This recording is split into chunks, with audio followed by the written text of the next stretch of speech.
The 3:30 p.m. meeting of the Bakersfield City Council is now in session.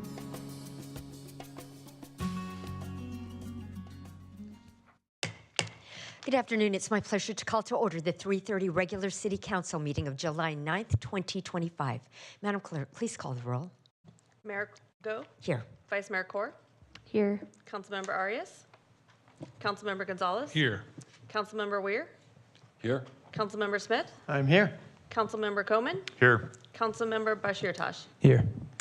Thank you. In keeping with Council's resolution, public statements are received at different times. Depending on the item, I will call on the city clerk to call for public statements at the appropriate time. If you wish to make a public statement, please fill out a public speaker card and place it in the tray next to the speaker podium. We ask that you mark whether you're here to speak on an item listed on today's agenda or on a matter not on the agenda. Speakers who do not identify a specific agenda item will be presumed speakers for the non-agenda public statements. If you're here to speak on an item not listed on the meeting agenda, you'll be called first to speak. Statements are given a 2-minute time limit per speaker, 20 minutes total for non-agenda item public statements.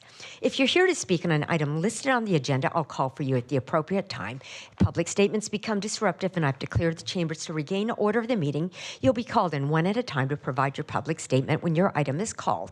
Everyone in attendance is expected to adhere to the rules of decorum established by resolution of the City Council.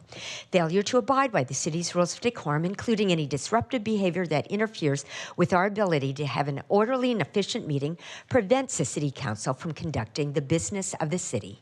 Consider this a first warning to everyone in attendance that conduct that disrupts the meeting may result in expulsion and/or the chambers being cleared.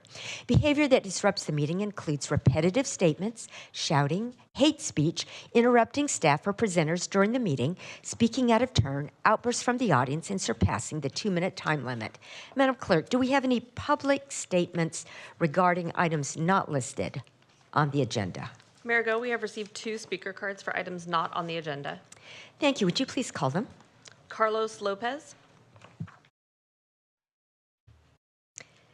Hi, Welcome. Please introduce yourself. my name is Carlos Lopez, and I wanted to address the issue of police impounds.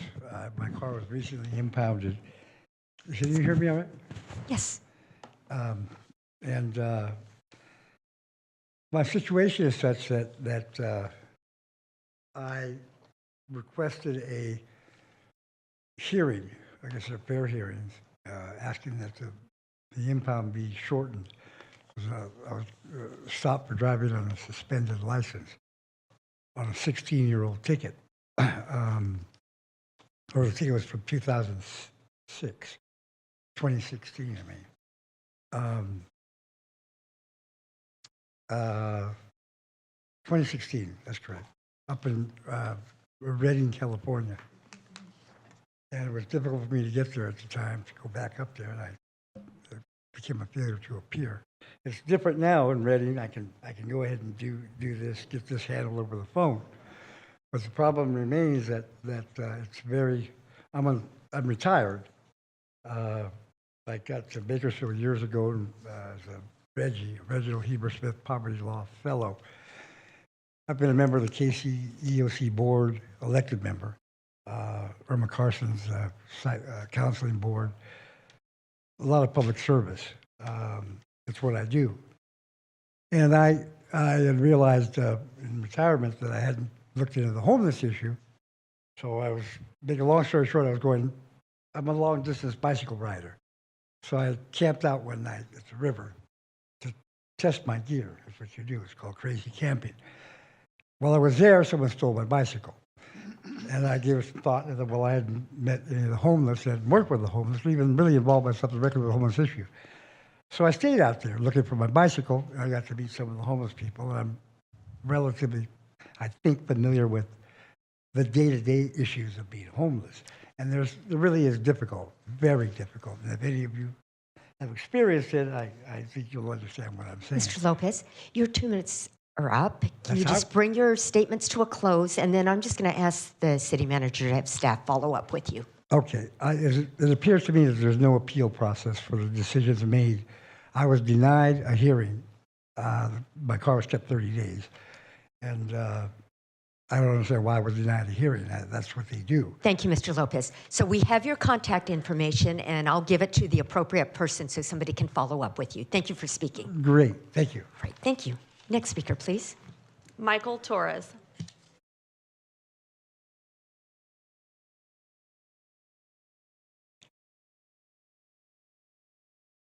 Good Welcome. afternoon. Please introduce yourself. My name is Michael Torres.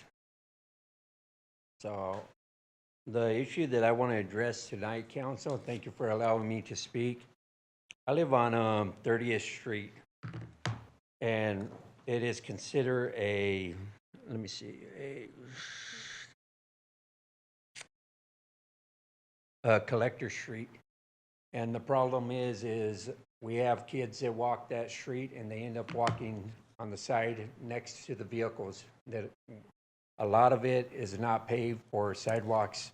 There's probably about 3 or 4 sections just on my side of the street that have sidewalks in front of the property. Last year, my neighbor's vehicle got hit right in front of our house. Just a couple weeks ago, a drunk driver took out a fence just further down right past San Dimas, and I'm talking about the area from Union all the way to 34th and Q. A lot of activity goes on at night. A lot of people tend to burn out on the corner of 34th and Q. 30th and Q, in that little intersection. I'm requesting that if there's any way we could get speed bumps or radar, or see if Department of Transportation would actually help out, being that we have a lot of commercial vehicles going down there, so we could get sidewalks so somebody doesn't get hit. That's my main goal. I don't want to go out there and have a kid get hit going to Longfellow Elementary School. That's my biggest concern. And I have a kid, and I know about 5 other people that have kids. And when we walk out, we have to walk right next to the vehicles, right next to the traffic. It's posted 35, but people tend to go a little quicker than that. And that's all I have to say. Thank you, Ms. guys. Torres, thank you for sharing your concern, and we'll have staff follow up with you. Issue on 30th and Q. So I'll make sure that staff is able to follow up. Councilmember Gonzalez. Mr. Torres, thank you so much for speaking today and bringing up this issue. It's a really important issue for many of us on the City Council when it comes to pedestrian safety. We know that this is a major issue facing many of our families in the community. This area actually used to be in my ward. It's now in Ward 3. I know Councilmember Weir and I have kind of passed the baton with regard to some of the work in this area. Mr. Clegg, there has been a project pending to actually improve some of the sidewalks since this was in Ward 2. Can you give us an update, please, on the improvement project in this area? Yeah, thank you, Councilmember. I was just thinking about that. This is an area that historically didn't have curb gutter sidewalk developed throughout when it was originally developed. It's been, annexed into the city. And so we've included it in our CDBG curb gutter sidewalk program.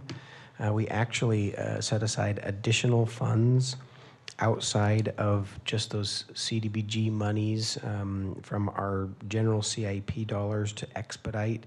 So this coming year, work will be done around 28th and Q and SB up towards 30th. But because there's a significant amount of work, we're actually having to phase this out in different chunks. And so it's probably going to be about a 3-year project to get to multiple segments throughout this area. But this year's includes, again, 28th and Q and SB up towards 30th. But then along 30th and over to San Dimas will be in phased out over the next couple of years. Perfect. Thank you so much. Hopefully that helps shed some light on some of the work that we're trying to do to address the concerns that you've raised. Also, before I pass it back to the mayor, the council has adopted what's called a neighborhood traffic calming handbook, a toolkit of all these different traffic calming measures for neighborhoods throughout the city. And it's designed for residents to take it and to determine among themselves what might be some of the best interventions for the city to actually implement in order to reduce traffic speeds. And so I'd encourage you to look on the city website, and perhaps staff can direct you to that resource so you can take a look at what we have available, because it goes far beyond speed bumps now. There's a lot of options available to us, but it's really important for us as council members to work with the community and work with city staff so that we can make our streets safer. So I just want to thank you for being proactive, and I'm looking forward to working with you in the future. Thank you. Thank you. Madam Clerk, next item, please. Mayor Go, that was our final speaker for non-agenda items, and we have not received any agenda item speaker cards. Thank you. And now, next item, please. Closed session, item 4A, conference with legal counsel, existing litigation regarding Evangelos Demistas versus City of Bakersfield. And item 4B, conference with legal counsel, initiation of litigation, one matter. Thank you. Motion to adjourn to closed session. We're adjourned to closed session.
reconvening the 3:30 meeting at 4:44. Madam City Attorney. Thank you, Mayor. There were 2 items on closed session tonight. Item 4A, there is no reportable action, and on item 4B, there is no reportable action. Thank you. Thank you. And with that, we stand adjourned at 4:45. And we will start our next meeting in a while. We have one before the 5:15 meeting. We have a real quick routine meeting. Father?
Good evening. It's my pleasure to call to order the 5 o'clock Public Benefit Corporation special meeting of June 9th, 2025. Madam Clerk, please call the roll.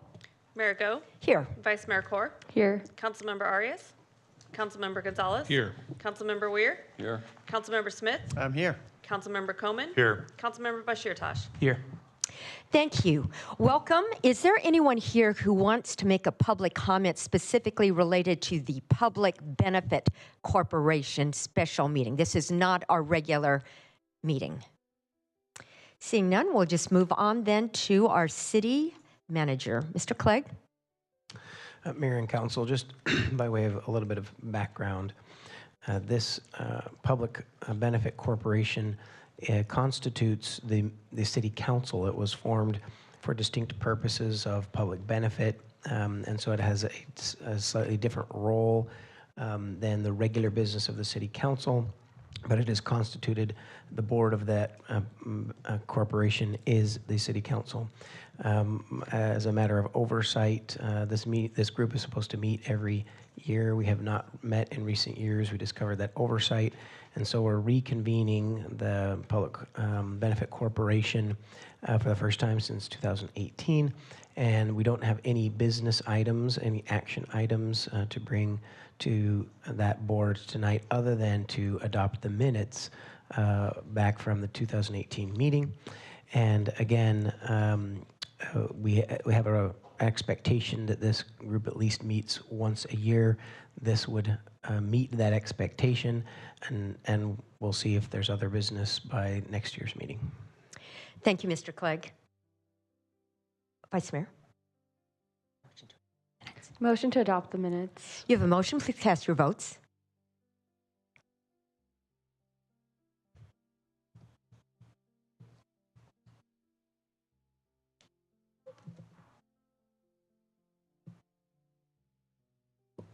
The item is approved with Councilmember Arias absent.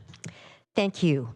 And so that is all the business we have for the Public Benefit Corporation meeting, and it stands. Excuse me, Mayor, I had a Oh, request. I'm so sorry. I don't see any signal, but Councilmember Smith. Thank you.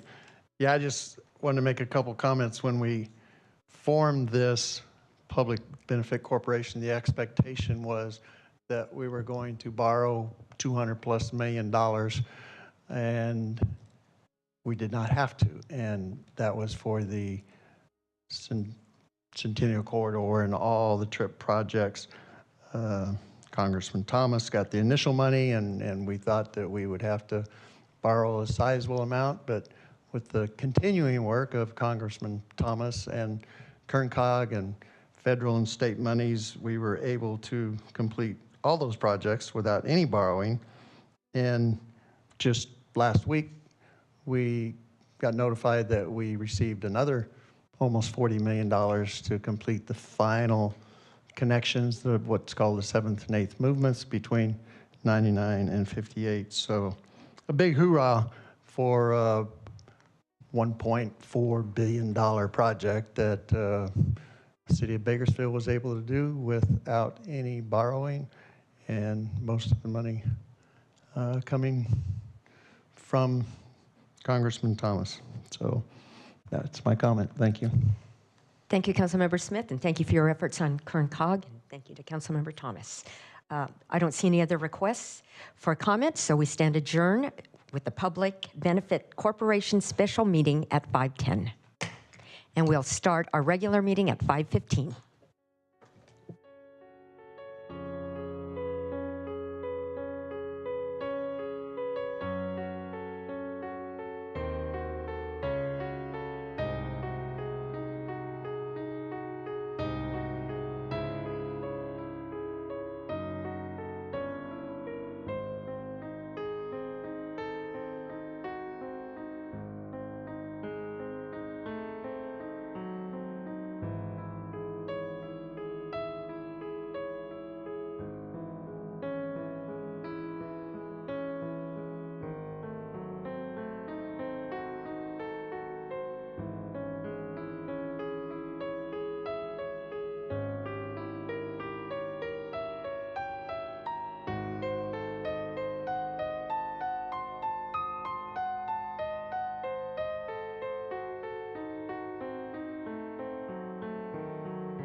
Welcome to the Bakersfield City Council meeting.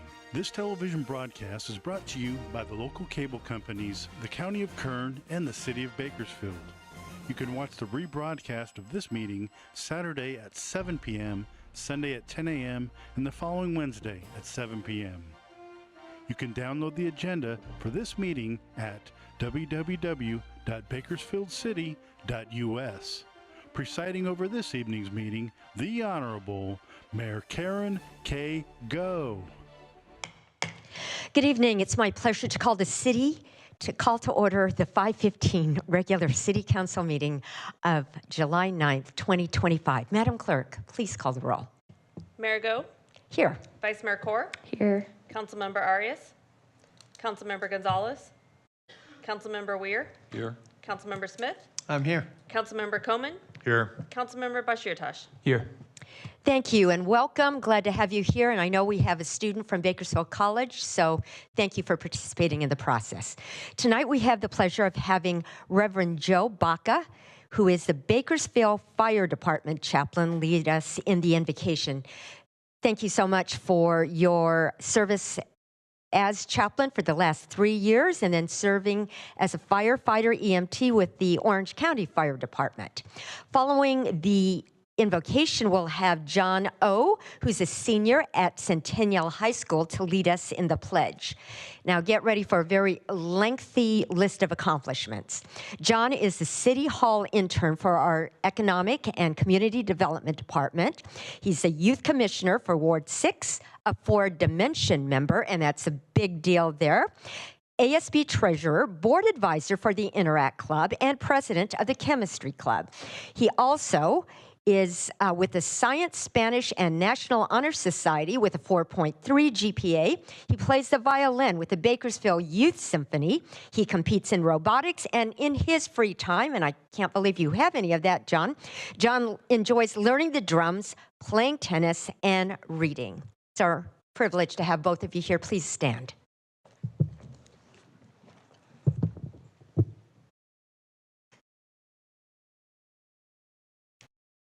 As Her Honor the Mayor stated, my name is Father Joe Baca. I'm a priest of the Diocese of Fresno. I stood a little over 23 years. And I worked also, coming from Orange County, I worked at Disneyland for several years and Orange County Fire Authority for 6.5 years as firefighter EMT. But very happy, very honored to be here. Alderson, you might have left already. But anyways, but he told me to go ahead and give the invocation in Latin. Everyone, and I'm just teasing. So I'll go ahead and start. In the name of the Father, and of the Son, and of the Holy Spirit, amen. We gather here today mindful of God's presence and grace. We thank you for the blessings you have bestowed upon our city and its people. We ask for your divine wisdom and guidance to be upon our city council as they make decisions that will impact our community. May their deliberations be guided by justice, fairness, and a commitment to the common good. Grant them the strength and discernment to serve with integrity and compassion. We ask all this in your holy name. Amen. Amen. Please join me in reciting our nation's Pledge of Allegiance. Salute, pledge. I pledge allegiance to the flag of the United States of America and to the republic for which it stands, one nation, under God, indivisible, with liberty and justice for all. Thank you, and you may be seated. Father, thank you for your service. John, thank you also for your service, and better go and study some more. Congratulations on all your accomplishments. Here are a few guidelines to help our meeting run smoothly.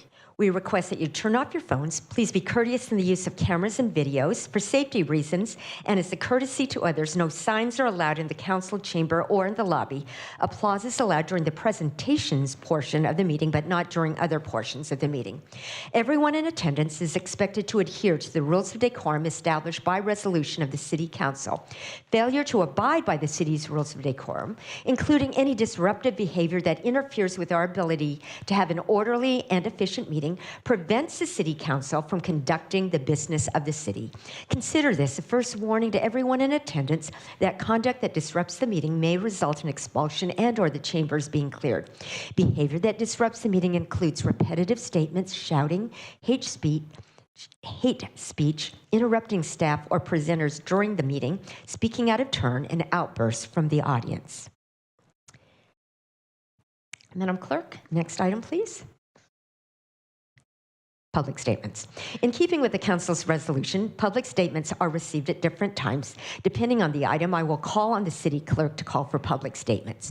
If you wish to make a public statement, please fill out a public speaker card and place it in the tray next to the podium. We ask that you mark whether you're here to speak on an item listed on today's agenda or in a matter not on the agenda. Speakers who do not identify a specific agenda item will be presumed speakers for the non-agenda public statement.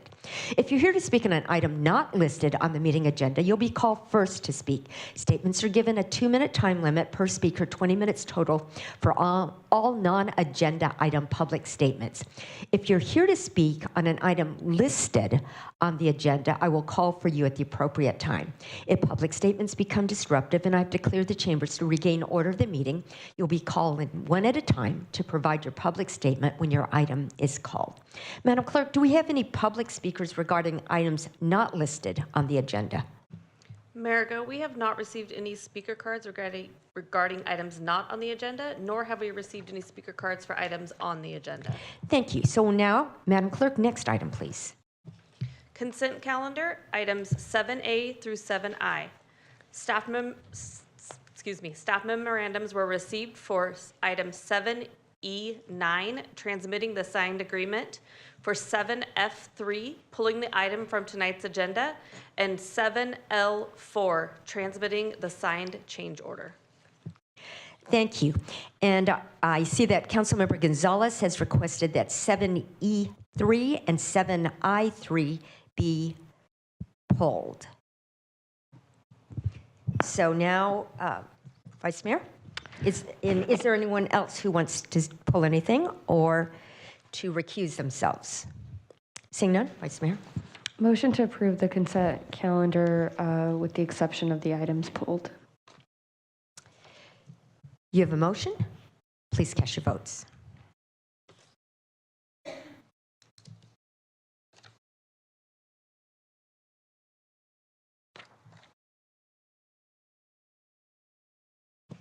The item is approved with Councilmember Arias absent.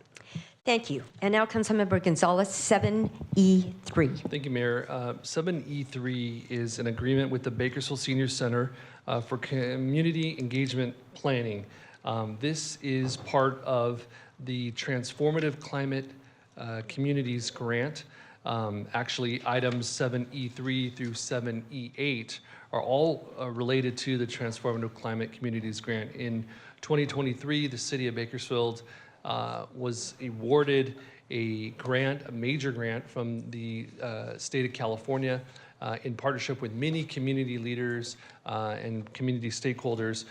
We were awarded $22.1 million to invest in Southeast Bakersfield and started this collaborative called Southeast Strong. I'm very proud of the work that the community has done and all of the effort throughout the years to see us get to this point. So this is a very historic moment for the city of Bakersfield and for Southeast Bakersfield. It's actually fitting. Yesterday I had a moment, just a few moments to visit with former Councilwoman Irma Carson, who represented this area for quite some time on the Bakersfield City Council. And she's now 90 years old. And so had a good, sweet moment to share with all of the work that she had done and efforts that she led throughout the years to revitalize Southeast Bakersfield.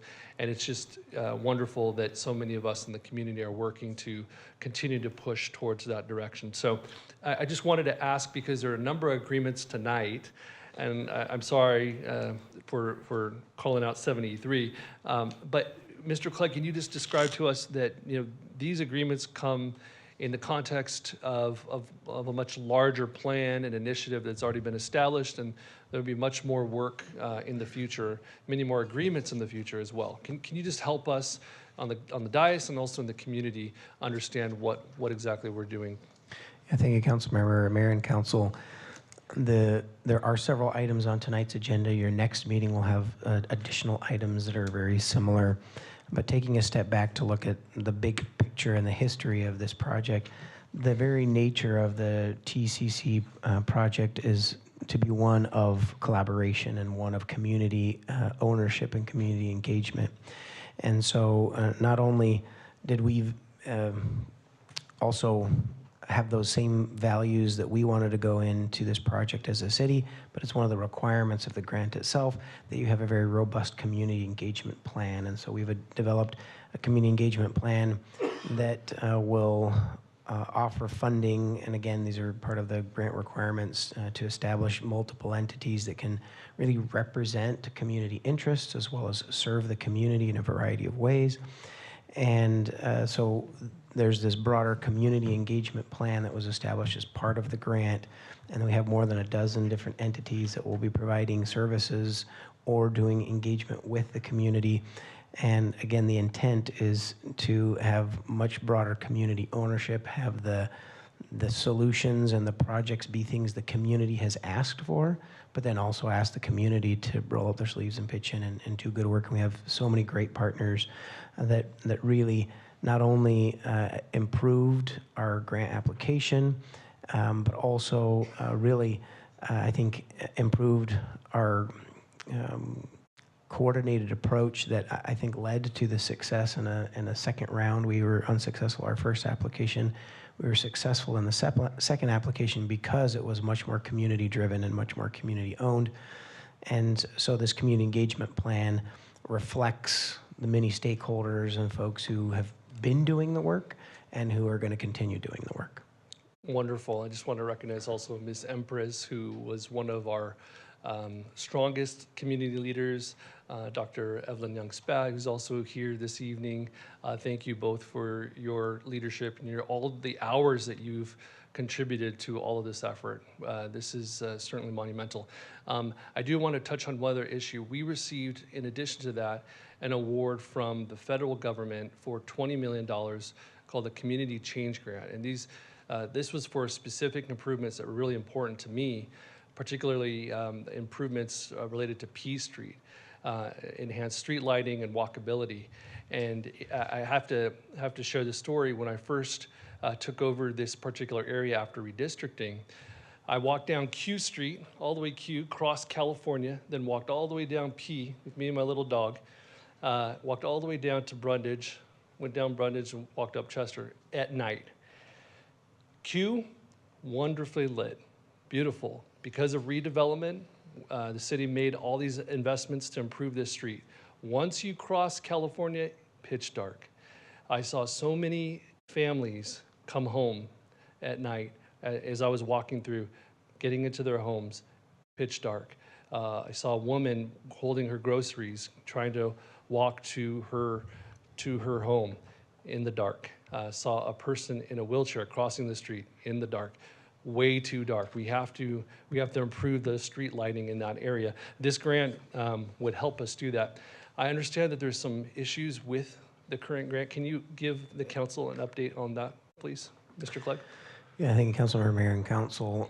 This was a federal grant that came from the EPA that did include multiple road improvements, multiple street light and other infrastructure improvements, and it also included funding that would supplement some of the same projects that were in the TCC program, including weatherization of homes and providing energy assistance to homes.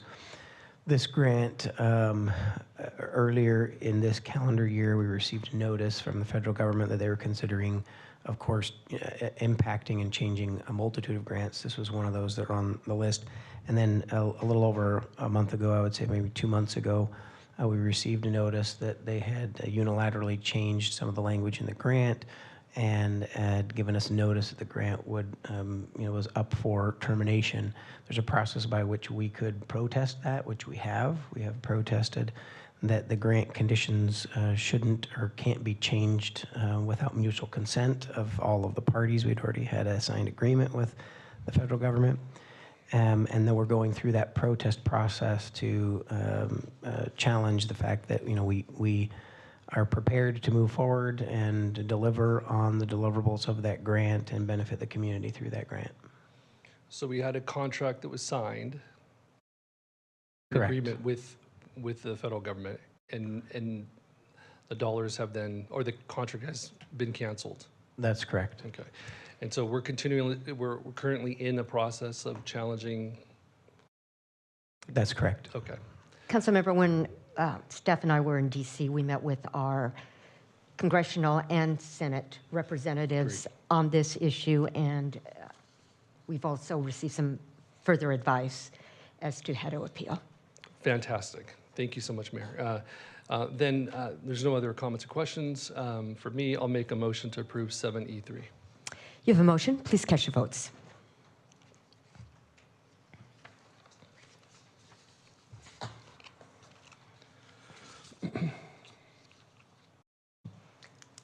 The motion is approved with Councilmember Arias absent.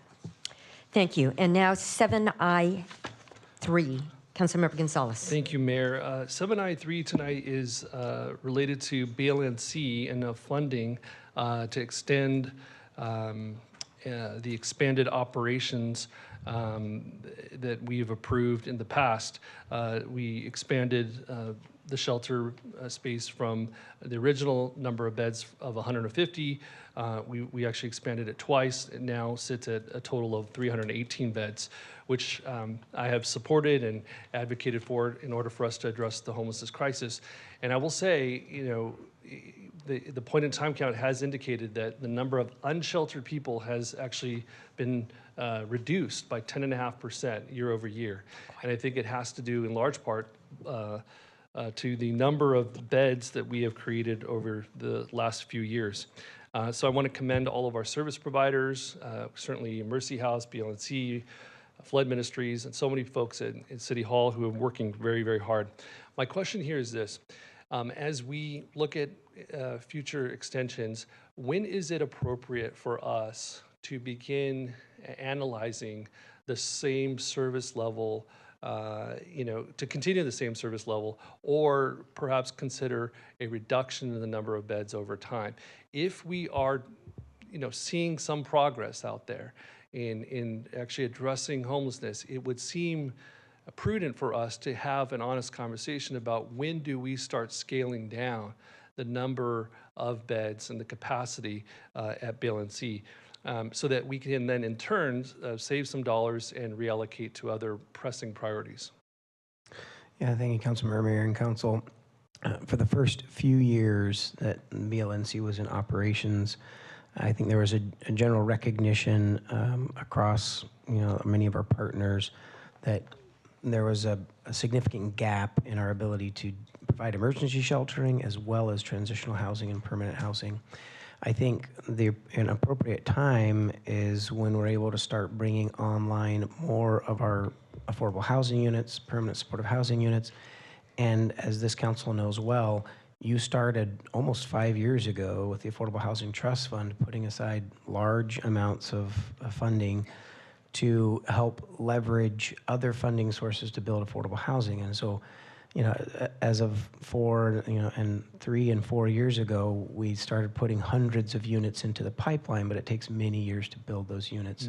The good news is, last year to some degree and this year to an increasing degree, those units are coming online. And so we're starting to see not just a couple dozen units, but we're starting to see 50, 100, 150 units come online, and we still have more of those in the pipeline. So I do think in this coming year is an appropriate time to start evaluating how many turnaways do we have to our shelter, how many housing units have opened up, and starting to look at when is the time that we can focus more on the long-term strategies as opposed to this more emergency strategy. I think it's in the next year or two. Great. And, I'd like to reiterate what I've brought up at the homelessness committee, in that what I'd like us to see is us establish a sort of 5-year forecast and plan as it relates to the number of affordable housing units that we know will come online, and we know what the what the inflow is and what the trends are suggesting, so that we can better prepare for the future, and also signal to Mercy House and to the service providers at BLNC our plans in the future to either reduce the number of beds or to remain stable. But I think we have to do this responsibly, and we have to have a multi-year plan of how we kind of reduce the number of beds and the services that we're providing there. Thank you so much. With that, I'll make a motion to adopt. You have a motion. Please cast your votes.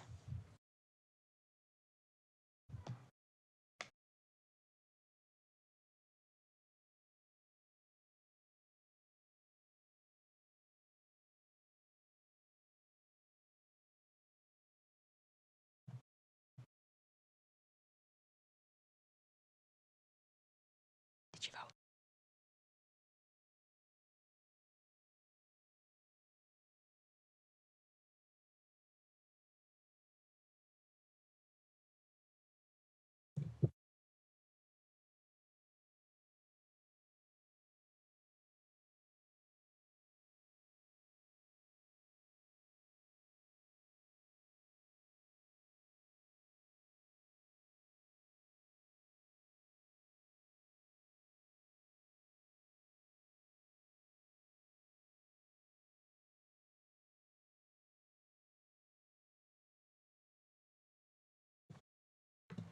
The motion is approved with Councilmember Weir voting no and Councilmember Arias absent. Thank you. And just for clarification for the media, in case you're writing down that number of reduced, of the unsheltered homelessness, the point in time count compared from 2024 to 25 was 10.2%. Just it's close, but we're celebrating that it did go down. It's really a good thing. Thank you, Mayor. I apologize. No. We just wanted to make sure in case Pete writes it down. Got it. Thank you so much for that. Next item, please. Council and Mayor's statements.